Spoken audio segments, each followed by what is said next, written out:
Good morning, good morning, good morning to you. Good morning to you. Ooh, that was a rough start. And you know what? I just realized that I forgot to put in my headphones. So we're going to do that and we're going to see if that improves the sound for today. Say hello if you're watching. Hello, everyone. Let's try it again. Good morning, good morning to you. Good morning to you.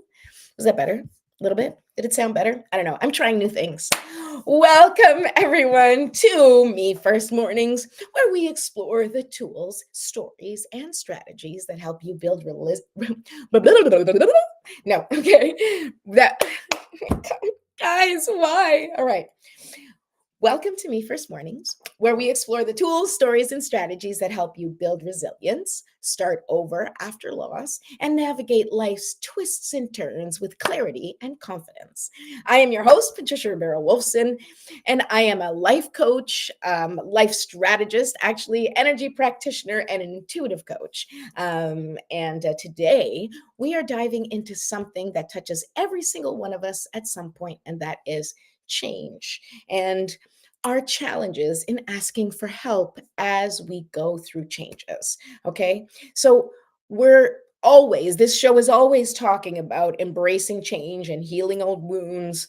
But asking for help is one of the most powerful things that you can do, especially if you're feeling stuck or overwhelmed or you're carrying the weight of the world on your shoulders.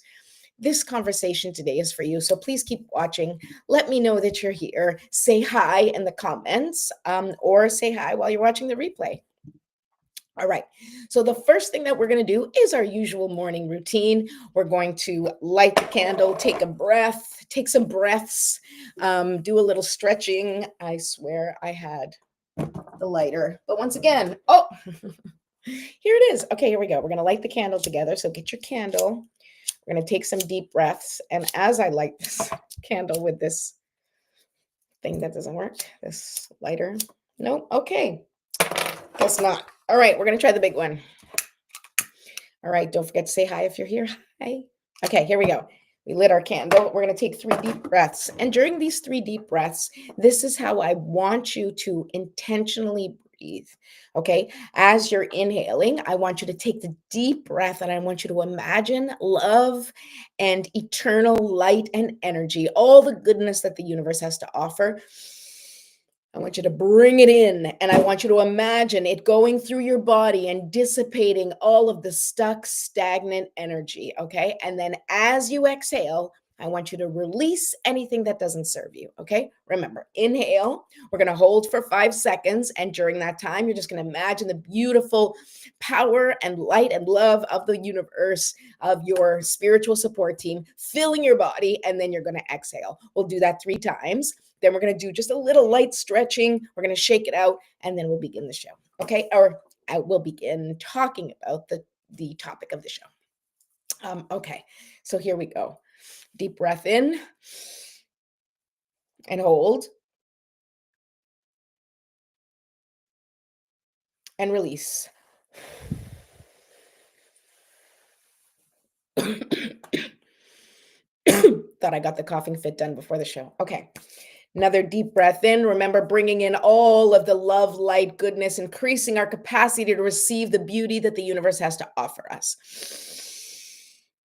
And hold. Imagining that gorgeous light just dissipating all of the things that don't serve us, that stuck, stagnant energy, and release. One more time. Let's do that together and make it count. Hold and release. Okay, now we do a little stretching.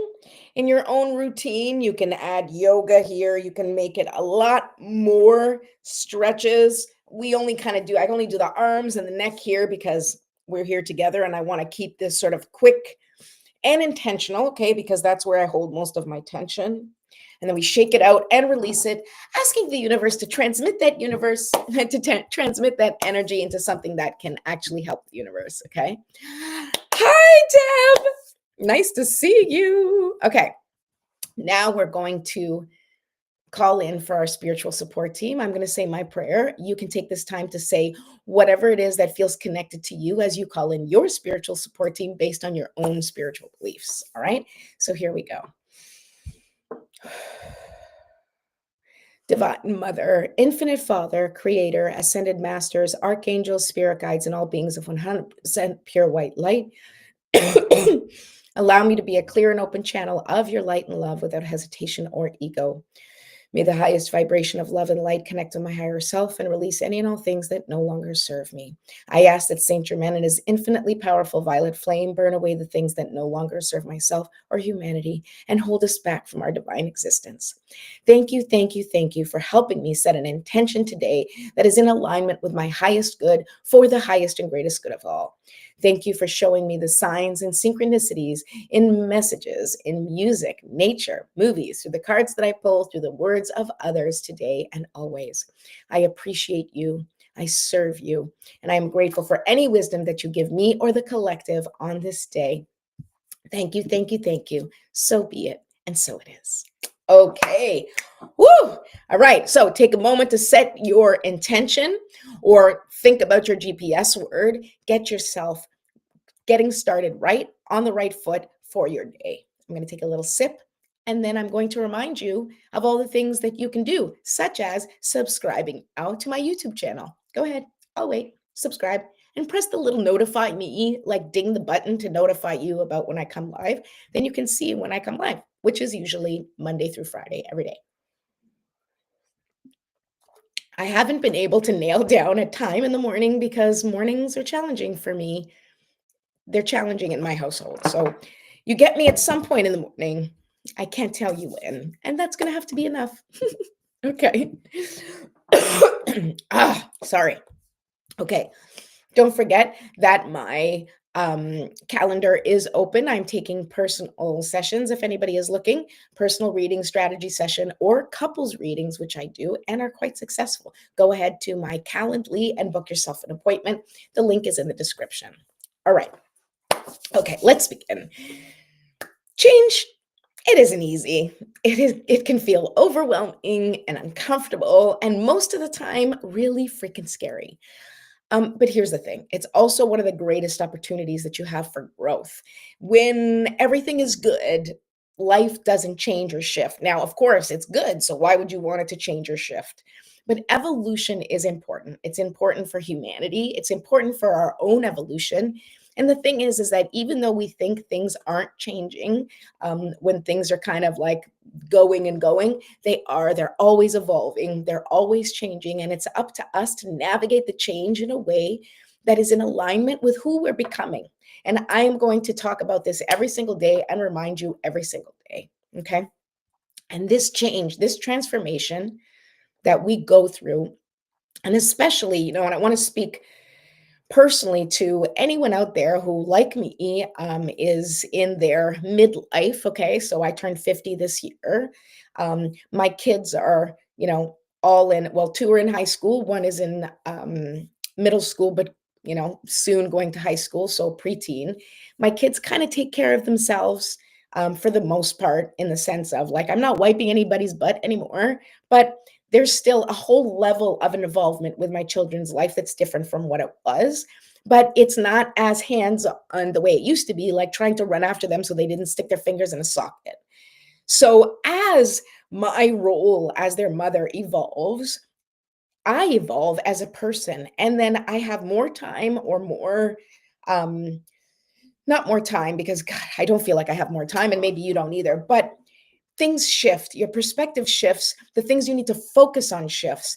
And this time is one of those times of the greatest transformation. And I think not just, well, I'm a mom and a woman, but for anyone right now, anyone, no matter how you identify, when you get to this stage in life, whether or not you have children, and I can speak about this because I have clients that do not have children, that are single, that have always been single, and they too are going through those types of transitions. They are questioning their lives and asking themselves, well, I did all the things I was supposed to do, or I did things my way. And it really doesn't matter whether you did everything that you were supposed to do, or, and checked off all the boxes, or if you were a rebel and did things your way and checked off your own personal boxes. I guarantee you that at some point in your life, usually around this time, usually around midlife, usually somewhere in the, kind of mid 40s to mid 50s, you start to look at your life and go, I don't know if this is what I signed up for. I don't know if this is what I thought my life was going to look like. I don't know if I have really connected with my purpose. I don't know if I feel fulfilled. And that doesn't mean you aren't fulfilled, and it doesn't mean that you aren't happy, and it doesn't mean that you didn't do all the right things. It just means that this is a transitional point of your life where you have the opportunity to reflect on what you've done, what's worked for you, and how you can move forward.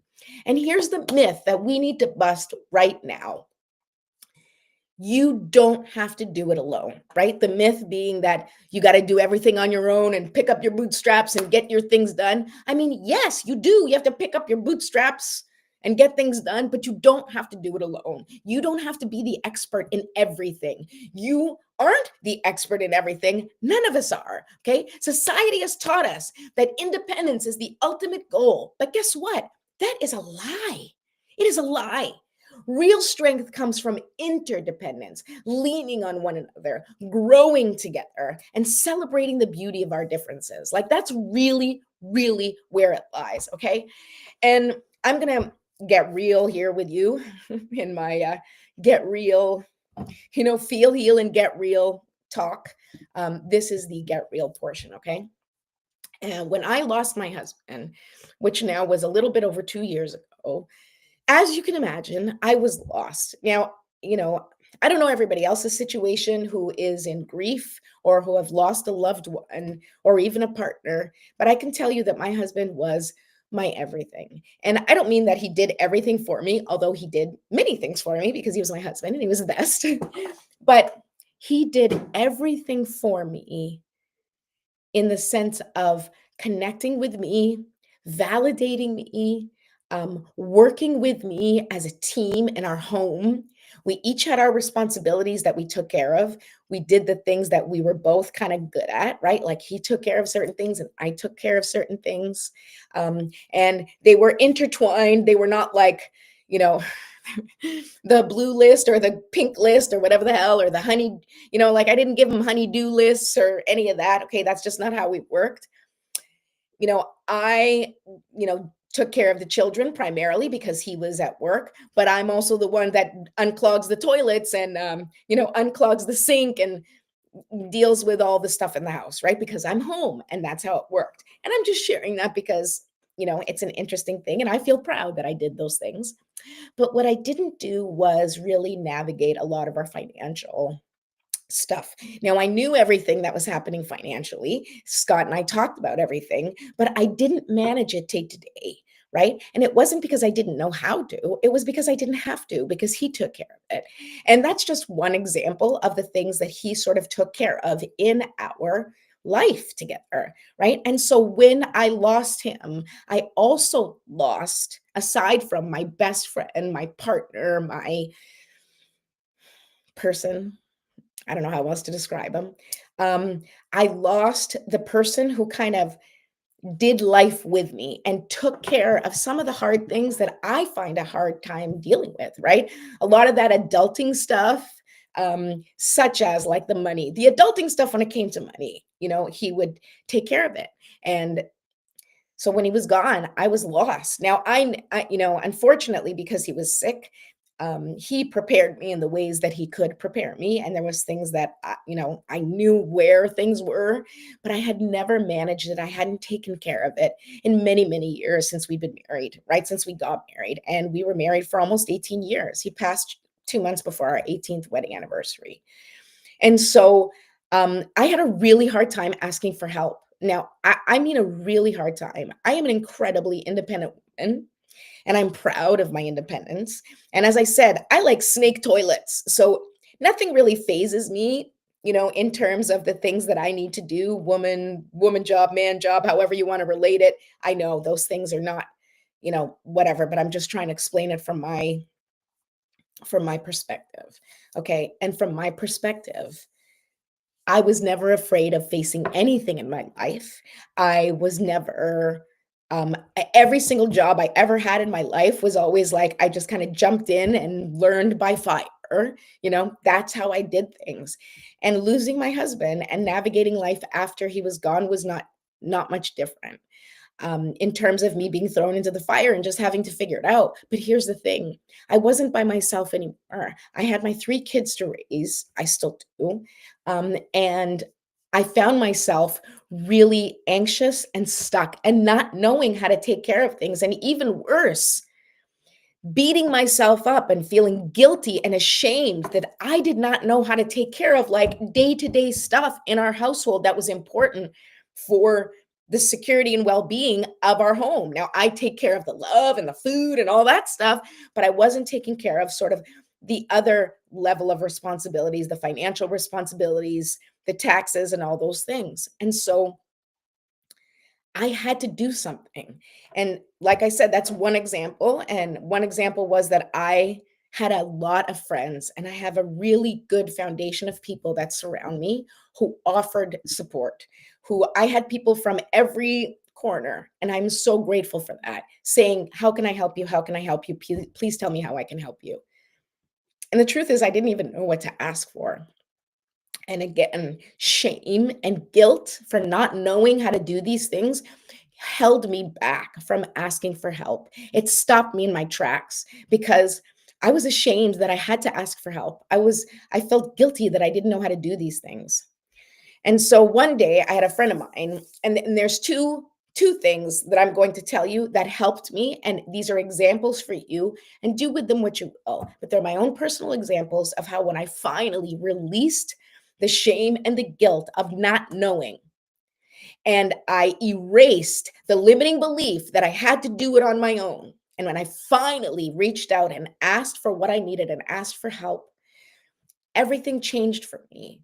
And it was so much easier to get through the levels of grief that involved the things to do, right? Like the levels of grief that existed in those daily activities that I didn't know how to do. It made me lose him every time. It made me feel like I was losing him over and over again. And it made me angry that he wasn't there to help me. Now, I was never angry. I have never been angry at Scott, poor guy, because I don't feel anger towards him, even though he left because it wasn't his choice. And he had a miserable end to his beautiful, magnificent, magical life. And that is for whatever reason it needed to be. Okay. But now I had to like take my attention away from that and put it on myself and be like, how can I get myself out of this mess? How can I learn how to do this? And like I said, I had specifically two friends in two different parts of my life. And I've talked about both of them before, but I'm going to talk about them again. And one was my friend Lori, who I now work with the personal organization. And she is someone who said, if you need help, I can help you. And she did personal organizing. So I was like, you know what I really need? It was the one thing I knew that I really needed. I was like, my house is a disaster. Like the closet, the magical closet, which we've talked about, the pantry, like certain living areas were not well organized because we had had a flood 2 years before and I was overwhelmed. And then Scott got sick. So it was just a mess. And so I said to Lori, you know what? I would really appreciate if you could come over and help me organize my stuff. And she did. As my friend, she came every week for the whole time Scott was sick and then after as well. And she taught me how to get organized. And here's the thing. She did it with me. We did this together. And I learned that I could do it because I had her with me. And now I can do a lot of the organization by myself. Now, I know you think that that's funny for me to say I can do organization by myself, and I'm a big girl and I'm so proud of myself because I now do it professionally with the Better Living Company with Andrea, who we work with. But the truth is that I had to learn it from scratch in a way that felt safe. So I had done organizing and decluttering and all sorts of things like that before, but I had never done it in a way where I felt safe making mistakes, making different choices, not taking action, feeling overwhelmed. I felt safe with her because she was my friend. And so she let me feel safe being confused, struggling, not knowing what to do. And she guided me through it and shared with me her expertise and held my hand as I did it for myself. Right. It's that whole thing, like, teach a man to fish, and he'll feed himself forever, right? And that was what she did. She taught me how to take one section at a time and declutter it and manage that, and then how to do that over and over and repeat it in other parts of my house, so that whenever I started to getting overwhelmed, I could go back and do it myself. Okay, so that's number one. Number two, I also called my friend Sarah Finns, who you guys are going to meet tomorrow if all goes well. She's going to be my guest on Me First Mornings as our Fun Friday. And we're going to talk, we're going to do fun stuff. We're not going to talk about business, so to speak, but she's someone else who offered, she's an accountant by trade, and she helps small businesses organize their money, get, budget themselves and do all sorts of things. And I reached out to her. Well, she reached out to me and said, "How can I help you?" And I was like, "I need to figure out this money stuff. I need to organize myself. I need to do my taxes." There was all sorts of things, all sorts of responsibilities that had piled up that I didn't know what to do. And she came over and sat with me and helped me organize all of my things.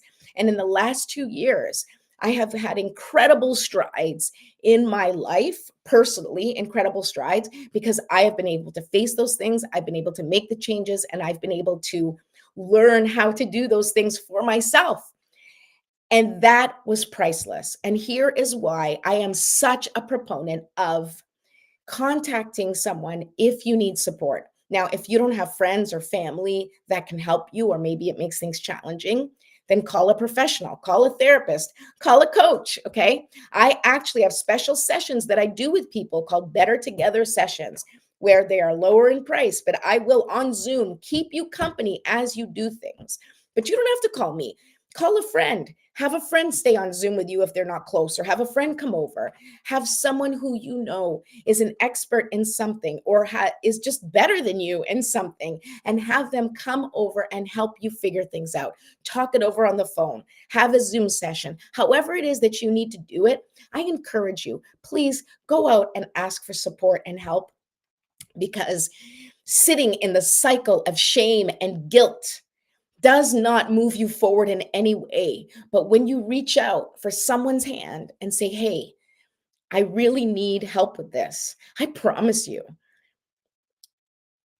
I promise you they're not going to say no, but people do say no, and that's okay. But you will find somebody to help you, because I would say that the majority of people are happy to help someone in need. The majority of people are happy to use their expertise to support someone else. And so I encourage you to go out and find somebody who can help you through whatever it is you're struggling. And if you want to reach out to me, please go ahead and do it through any of my social media channels, or just, sorry, that's the school calling me, but everything's okay. No worries. Okay.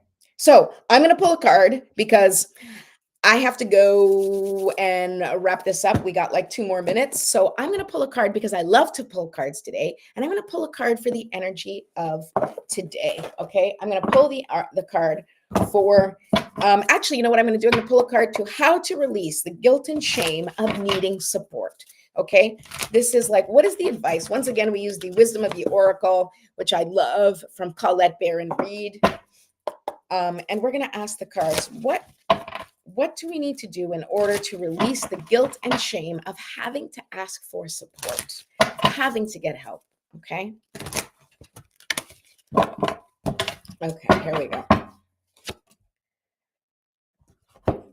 Card that came out was Poised, number 48, which comes out to 12. Okay.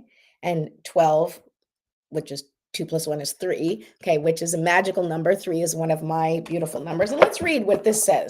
Let's read what Poised says. What is it? 48. Okay. We got this. Poised. being ready, bringing something to light, being at your best, confidence. Okay. You can be assured that you're ready for anything right now. You know what you need to do, your skills are sharp. You've come to this place armed with wisdom and knowledge, and you sense a new phase of your life about to begin. People respond to your confidence and trust you. This is an auspicious time to begin new things. Okay, so what this tells me, right? And when we're thinking about how to release the guilt and shame of moving forward, is by understanding that you are in the unique position to move forward in your life in the way that you want. And like anything else, if you were to help your child and your child would say, I can't figure out this math problem, guess what? You get on the phone and be like, hey, I need a tutor to help my child with their math. But when you need help with something, you're like, God, I should do this alone. But it's no different. You sitting there trying to figure out a quadratic equation by yourself, okay, when you don't know how to do quadratic equations, and feeling guilty or ashamed because you think for some reason you should know how to do a quadratic equations, it makes no sense, right? Whatever you're struggling with, if you don't know how to do it, if you just, maybe you do know how to do it, okay? Maybe you have ADHD like me and you know exactly what to do. You just can't seem to get yourself to do it. Well, let me tell you something, a little secret. I promise you, if you call somebody who you feel safe with to sit with you and do it with you will be able to do it, because that's one of the things that I have found that has been life changing for me as someone with ADHD is that what's it called? It's called mirroring, I think. I'm not quite familiar on the terminology, but I can tell you that I can barely function without it. If I have somebody with me, just keeping me company in the same room, or especially if it's someone who's like working with me to get something done, I can accomplish incredible feats. And I know you can too. So, and listen, if there's something that you can't accomplish, just like with our children, just like with our children, if they can't accomplish something or if they can't do something, it's because they don't have the skill to do it, not because they're trying to be assholes, right? If you can't seem to get yourself to do something, it's not because you're being an asshole, it's because you might be missing the skills to do it. So please, I encourage you from the bottom of my heart, if you find yourself stuck and overwhelmed, get yourself out of that loop and call someone. Reach out and call for help and ask someone to come in and help take you out of that loop and give you the support that you need. And quite frankly, that you deserve. And I know without a shadow of a doubt that if you are a parent and you had a child who was struggling in any way, you would do everything you could to make sure that they learned the skills or had the tools to make it happen. And there's no reason why you can't do the same thing for yourself. So go out there and get some help if you need it. And if you don't know where to go, please feel free to reach out to me. Call me. Don't forget to subscribe to my channel and watch the videos if that will help. Awesome. Or book yourself a session and we'll talk through it together. All right, that's it for me today. I love you all. Tomorrow we're going to have Fun Friday and you're going to meet my friend Sarah, who really, really helped me so much. And she deserves all of the love and gratitude and appreciation in the world. So I hope you join us for our conversation. We're going to pull some cards too. So